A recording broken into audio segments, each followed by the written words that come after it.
G'day everyone, I just thought I'd put a few thoughts together on the Motoz Tractionator GPSs that I'm running on my 2016 GSA at the moment.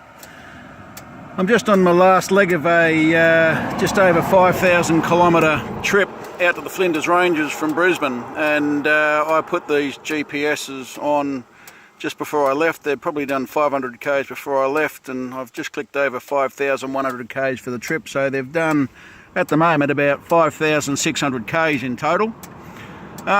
Before that I had the K60 Scouts on, and really with this review what I'm doing is comparing the K60 Scout with the Tractionator GPS.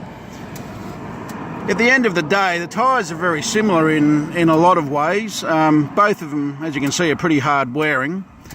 The big difference with the Tractionator GPS over the Heidenau K60 is the noise factor. I really didn't like the K60 when I put them on because of the fact that they made so much noise, particularly the front tyre. I wear earplugs all the time, and at 80 k's an hour it used to drive me bananas. The big advantage of the GPS Tractionator over the K60 is obviously the noise factor. The other big issue is wet weather grip. I used to find that the K60 Scout was, to put it bluntly, I used to find it was quite dangerous in the wet. I didn't have any confidence in it at all, and I actually changed those tyres out after about 6,000 k's and put these ones on it. I've just come down the Bruxner Highway this morning, and the road was wet all the way. I'm not going to say they're a great tyre in the wet, because anything that has this lateral centre band in them is always going to be a little bit skittish, I guess, in the wet. You do have to use a certain amount of caution, but I would say they are better. How much better would be really hard to quantify than the K60 in the wet. I can confirm though they're certainly no worse than what the K60 was in the wet. So yeah, on these big adventure bikes like the BMW GSA that I'm riding and the big KTMs and that sort of thing, it's hard to find a tyre that's going to give you good longevity. But as you can see, is the rear tyre here now, as I say, it's done 5,500 kilometres, and it's got at least another, I'd say, 4,000 to go. And the front tyre, as you can see, is in still pretty good nick as well. So there you have it. For those of you that are contemplating what tyre to go for, the Motoz Tractionator GPS is certainly a good option for these big, heavy bikes.